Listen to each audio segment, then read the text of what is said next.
Ciao a tutti, sono Hiro. Oggi vi presento come preparare torta di cioccolato bianco al matcha. Una ricetta di torta super facile senza la cottura. Durante l'estate in cucina non vogliamo accendere il forno perché è già abbastanza caldo fuori. In generale, per la preparazione di torta uno deve essere un po' preciso. Il dosaggio, la temperatura del forno, il tempo di cottura, altrimenti risulta male. Ma seguendo la mia ricetta non si sbaglia mai. Prendete uno stampo da mini torta come questo e avrete un risultato con una certa altezza di torta. Siete pronti? Cominciamo a preparare!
Detta! Ora assaggio. Itadakimasu.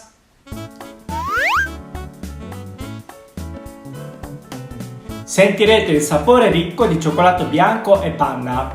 Ci sta bene il sapore amaro di matcha. Come avete visto, gli ingredienti sono semplici. Se ci mettete cioccolato fondente al posto di cioccolato bianco, diventa un sapore da adulto. Per chi non ama troppo dolce, servite a piccola fetta con caffè o tè. Provate la mia ricetta di torta di cioccolato bianco al matcha.